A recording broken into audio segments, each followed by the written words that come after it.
전미수님 반갑습니다. 레이기 8강 말씀 드리도록 하겠습니다. 제가 하도 말을 많이 해갖고 말하는 게 좀 지쳤나 봐요. 휴가 갔다 오고 난 다음에 계속 강의를 쉬었습니다. 죄송하게 생각합니다. 이제 좀 다시 말을 해도 될 것 같은 그런 기운이 들어갖고 강의 준비했고 또 강의해 나갈 겁니다. 레이기는 어떻게 보면 가장 중요한 책이라고 말씀드렸어요. 거룩한 것, 속된 것. 그래갖고 거룩한 거는 어떻게 하느님한테 봉헌해야 되고 하느님 아버지가 거룩하다는 것을 드러내는 제사를 통해서 또 우리 인간의 입장에서는 제사를 하느님께 드림으로 인해서 성별, 거룩하게 구별된다는 거죠.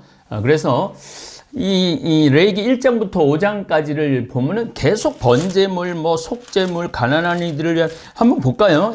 이거 1번 1장 번제물에 관한 규정, 곡식제물에 관한 규정 2장입니다. 3장 친교 제물에 관한 규정, 4장 대사제의 속죄제물, 회중의 속죄제물, 수장 왕의 속죄제물, 일반인의 속죄제물, 속죄제물을 바치는 구체적인 경우, 가난한 이들의 속죄제물, 보상제물에 관한 규정. 근데 이제 6장을 또 보고, 오늘 이제 우리가 6장부터 공부를 할 건데 되게 웃겨요. 번제물을 바칠 때 사제가 지킬 규정. 굉장히 중요한 거예요. 1장부터 5장까지는 백성들이 지켜야 될 규정이에요. 1장부터 5장까지는 백성들이 지켜야 될 규정인데 6장에는 첫 구절에 딱 나와요. 번제물을 바칠 때 사제가 지킬 규정. 곡식 제물을 바칠 때 사제가 지킬 규정. 제목을 보면은 맨 위에 속죄 제물을 바칠 때 사제가 지킬 규정. 보상 제물을 드릴 때 사제가 지킬 규정. 사제의 목. 친교 제물을 바칠 때 사제가 지킬 규정. 백성이 지킬 규정하고 사제가 바칠 규정이 똑같은 제사지만은 좀 다르다는 얘기예요. 그리고 이제 6장에서 보면 벌써 번제물에 대해서 사제가 바칠 규정, 곡식 제물을 바칠 때 사제가 지킬 규정, 제물 종류가 나오는 거죠. 속죄 제물을 바칠 때 사제가 지킬 규정, 보상 제물을 드릴 때 사제가 지킬 규정, 그 다음에 친교 제물을 바칠 때 사제가 지킬 규정. 5가지 종류의 제사 방법이 나오죠. 그래서 여러분들은 1장부터 5장까지는 일반 백성들이 지켜야 될 규정. 그래서 이제 제가 말씀을 드렸잖아요. 하느님한테 내가 속죄 제물을 바치겠다. 하느님께 내가 번제 제물을 바치겠다. 하느님께 친교 제물을 바치겠다. 어떻게 해야 돼? 소나 양이나 염소나 비둘기를 가지고 와서 어떻게 소를 누가 죽여야 되느냐 하면은 백성이 죽여야 돼. 그 얘기가 나와요. 1장부터 5장까지는 백성이 소의 정수리를 찌르든 심장을 찌르든 하여튼 무슨 방법을 써서라도 죽여야 돼. 머리에 손을 얹고 난 다음에 그 머리에 손을 얹는 건 뭐야? 내 죄를 대신 양 네가 짊어지고 하느님께 내가 제물로 바친다. 그러면서 아주 잔인하게 죽음을 보면서 그리고 그 껍질을 다 벗겨야 돼. 양 껍질 같은 경우도 뒤집어 놓고 죽이고 난 다음에 칼로 싹 도려갖고 싹 뒤집으면 싹 껍질이 벗겨져요. 그리고 또 각을 다 떠야 돼. 중요 부위 칼로 다 각을 떠야 돼. 그거를 누가 해야 하느냐 하면 백성이 해야 되는 거야. 백성이. 그래서 1장부터 5장까지는 백성이 제물에 관하여 지킬 규정. 6장, 7장은 6장 다시 한번 우리가 이제 이런 관점을 가지고 읽기 시작하면은 레이기가 재밌죠. 번제물을 바칠 때 사제가 지킬 규정. 곡식 제물을 바칠 때 사제가 지킬 규정. 이제 읽어보면은 느낌이 완전히 달라요. 속죄 제물을 바칠 때 사제가 지킬 규정. 보상 제물을 드릴 때 사제가 지킬 규정. 친교 제물을 바칠 때 사제가 지킬 규정. 자, 요거 생태마을에서 뜯은 쑥입니다. 10번 더 꺼갖고. 아주 맛있어요. 지난번에 거제도에서 보내준 쑥차도 맛있었는데, 원래 내가 뜯으려고 그랬는데, 나는 그냥 너무 바빠갖고 못 뜯고, 우리 직원들이 나가갖고, 여긴 깨끗하니까 생태마을 안에는 쑥을 뜯어갖고 10번 더 껐다고 그러더라고요. 그 우리 촬영하는 찬이가 지금 평생 처음 차를 내려갖고 여기다 올려놨는데 맛있네. 그래서 자, 이제 6장 1절부터 6절을 한번 읽어보면은 도대체 왜 똑같은 게 왜 계속 반복해서 나오나 이상하게 정말 성서 짜증나네.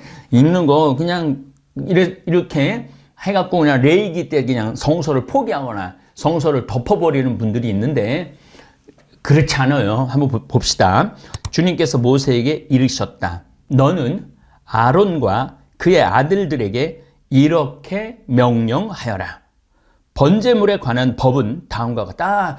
제가 좀 또 부닥쳐갖고 좀 넘어져갖고 받창고를 붙이고 나왔습니다.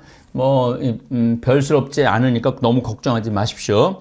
번제물에 관한 법은 다음과 같다. 번제물은 태워서 올리는 제사는 아침까지 밤새도록 제단 위 제물을 태우는 곳에 그대로 있어야 하고 제단의 불은 계속 타고 있어야 한다. 자, 제단의 불이 왜 계속 타고 있어야 되죠? 하느님의 영, 하느님의 기운은 계속 타고 있어야 돼. 또 우리가 하느님으로 향한 마음의 열정도 계속 타고 있어야 돼. 또 탈출기에 보면 불기둥이 이스라엘 백성을 이끌었다고 그랬잖아요. 그 불기둥이 계속 머물러 있는 거하고 똑같은 겁니다. 하느님의 인간에 대한 사랑, 인간의 하느님에 대한 그 불길, 열정, 이게 계속 타고 있어야 된다는 거예요. 사제는 아마포 옷을 입고 가장 고운 옷을 입고 안에는 맨몸에 아마포 속바지를 입는다. 자, 1장부터 5장까지 레위기에는 이런 말 안 나와요. 사제가 무슨 옷을 입어야 된다. 속옷까지 여기는 얘기를 합니다. 아마포 속바지를 입는다. 제단 위에서 번제물이 불에 타고 남은 재는 쳐서 제단 옆에 둔다. 그리고 그 옷들을 벗고 다른 옷으로 갈아입은 다음 그 재를 진영 밖 정결한 곳으로 내간다. 제단 위에 불은 계속 타고 있어야 하며, 제가 말씀드렸죠. 하느님의 우리에 대한 사랑, 우리가 하느님에 대한 사랑, 또 탈출할 때 그 불기둥, 하느님의 그 영은 거룩함은 꺼지면 안 된다는 얘기예요. 제단 위에 불은 계속 타고 있어야 하며 꺼져서는 안 된다. 사제는 아침마다 제단 위에 장작을 지펴 번제물을 그 위에 차려놓고 친교 제물의 굿기름을 그 위에서 살라 바친다. 제단 위에서는 불이 꺼지지 않고 늘 타고 있어야 한다. 그러니까 이게 사제가 이제 해야 될 이 일에 대해서 6장하고 7장은 얘기를 하는 것이죠. 근데 구약 성서를 보면 계속 번제물, 곡식제물, 희생제사, 보상제사, 속죄제물, 보상제물, 친교제물 계속 나와요. 끊임없이 반복해서 나와요. 그랬을 때 여러분들은 저 번제물은 뭐고, 곡식제물은 뭐고, 속죄제물은 뭐고, 보상제물은 뭐고, 친교제물은 저 뭐야 도대체. 그래갖고 우리는 이거를 사실은 제대로 이해하지 못한 채 그냥 넘어가는 경우가 너무너무 많아요. 근데 이번 레위기에서는 한번 제대로 번제물이 도대체 뭐냐, 어떻게 해서 하느님께 살라 바쳐야 되는가, 곡식제물은 또 뭔가, 속죄제물은 또 어떨 때 속죄제물을 바쳐야 되고, 그 속죄를 할 때는 어떤 양을 바쳐야 되느냐, 그 양과, 그러니까 양이라는 것은 숫자를 얘기합니다. 그래서 예수님의 유행어가 있어요. 예수님이 입만 열면 하는 말씀이 있어요. 입만 열면은 서로 사랑해라. 너희들 서로 사랑해야 된다. 사랑이 없으면 아무것도 아니다. 이 얘기 하시죠. 그 다음에 또 예수님이 입만 열면 하시는 얘기가 뭐예요? 자신을 낮춰라. 너희들 어디 잔치상에 갔을 때 윗자리에 가지 말고 낮은 자리로 가라. 아랫자리로 가라. 그리고 어린아이를 축복하시고 이 어린아이처럼만 너희들이 된다면 너희들은 하늘나라에서 가장 큰 보상을 받을 것이다. 가난한 일을 업신여기지 말아라. 무시하지 말아라. 가난한 일을. 그리고 왼손이 하는 일을 다른 손이 모르게 해라.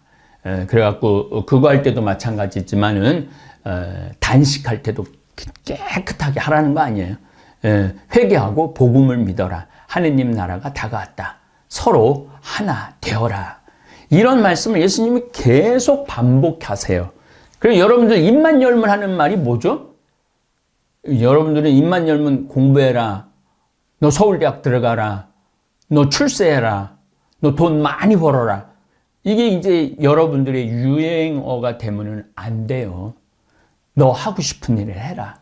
너 하고 싶은 일을 찾아내라.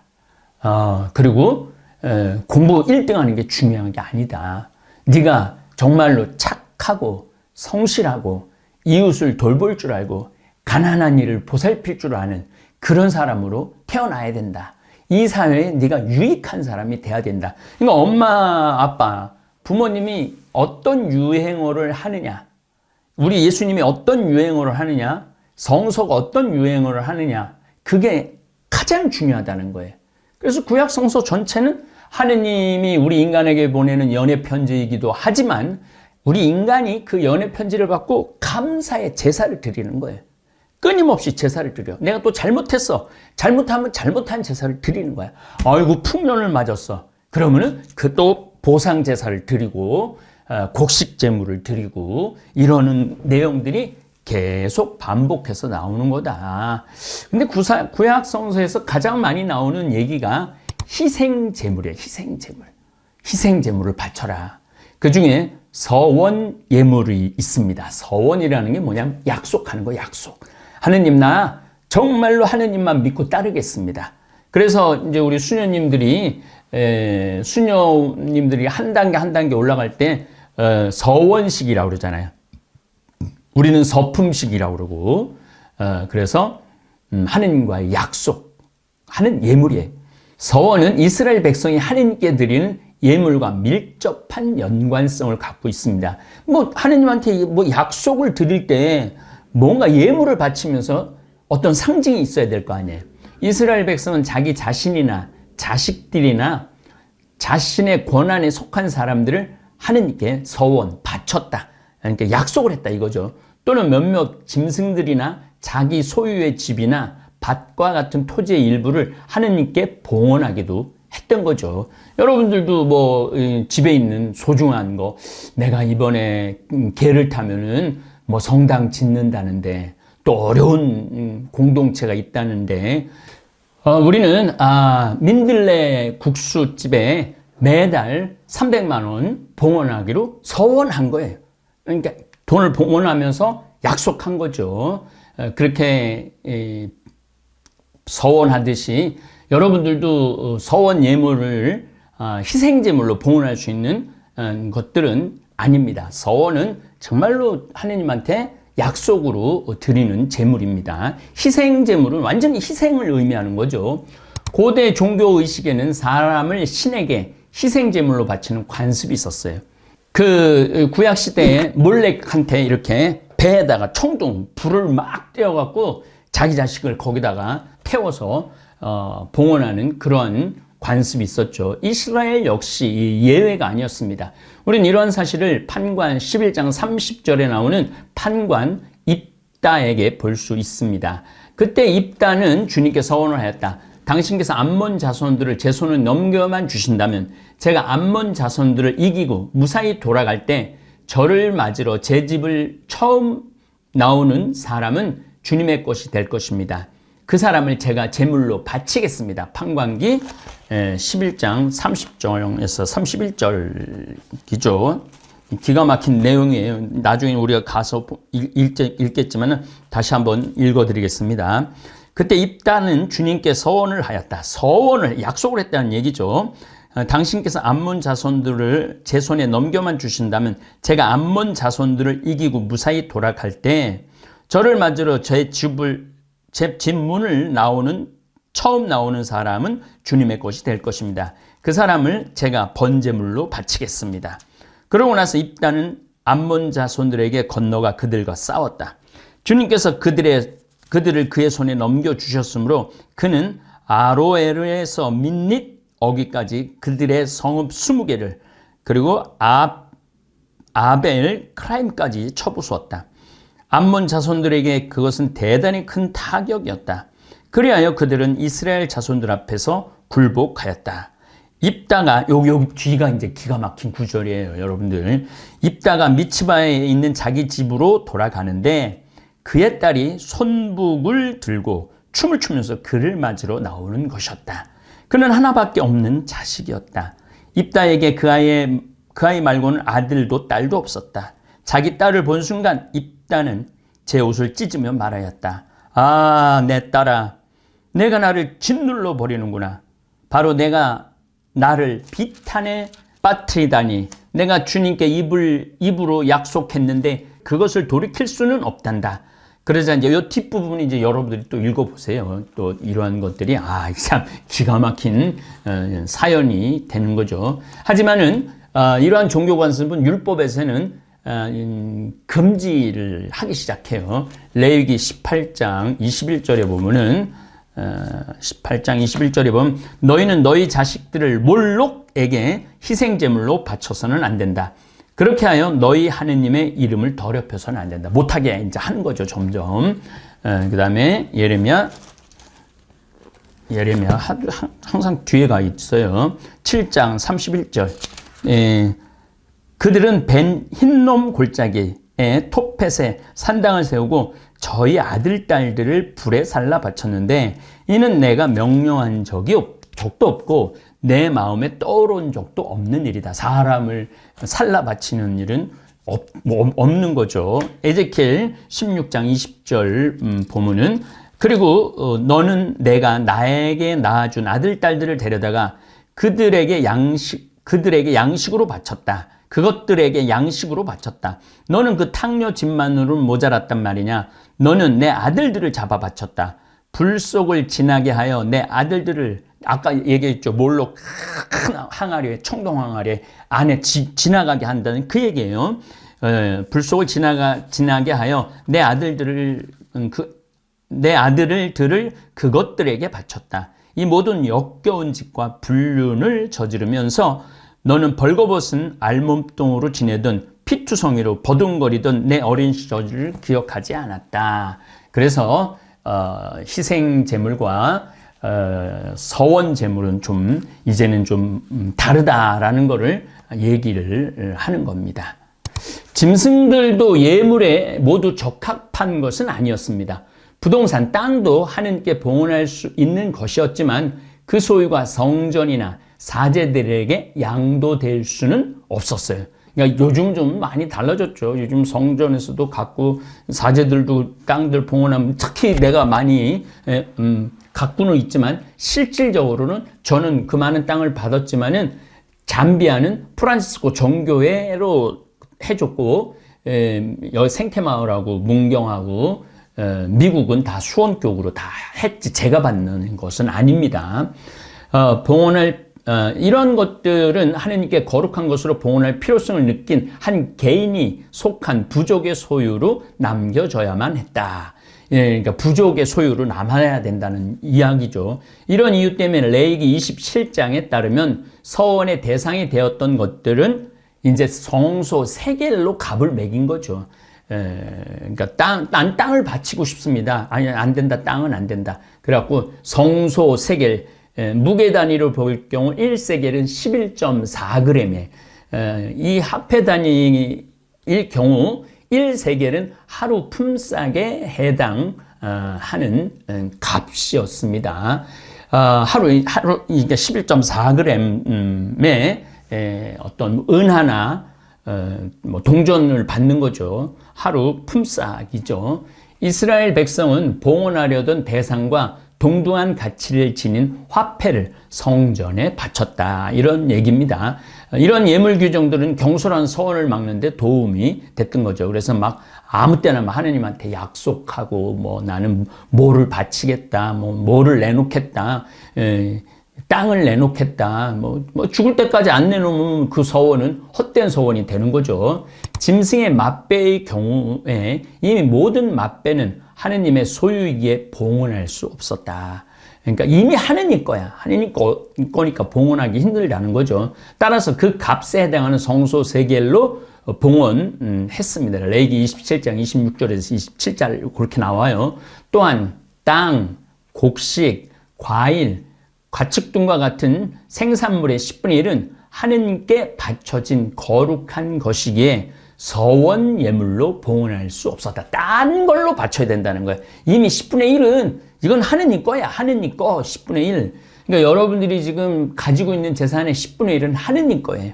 그래갖고 그건 하느님한테 봉헌해야지. 난 10분의 1, 난 11조 약속한다. 그거는 약속일 필요도 없다는 거죠. 땅의 10분의 1은 땅의 곡식이든 나무의 열매든 모두 주님의 것이다.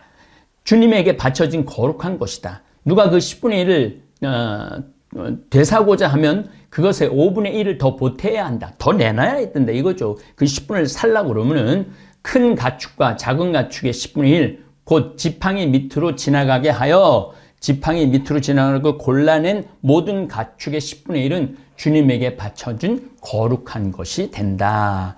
이게 이제 희생 제물에 관련된 얘기인데 그 중에 서원 예물에 관련된 이야기를 할 겁니다. 그래서 여러분들 이제 다음 시간에 내가 희생 제물에 대해서 그럼 도대체 희생 제물을 어떻게 바쳐야 되느냐? 이 이야기를 하겠습니다. 신부님 너무 어려워요. 너무 복잡해요. 그러니까 계속 반복해서 듣고 반복해서 읽고 그러면은 조금씩 이해가 됩니다. 제가 여러분들 그렇게 할 수 있도록 도와드리도록 하겠습니다. 다음 시간에는 희생 제물에 관한 이야기를 하도록 하겠습니다. 예, 감사합니다.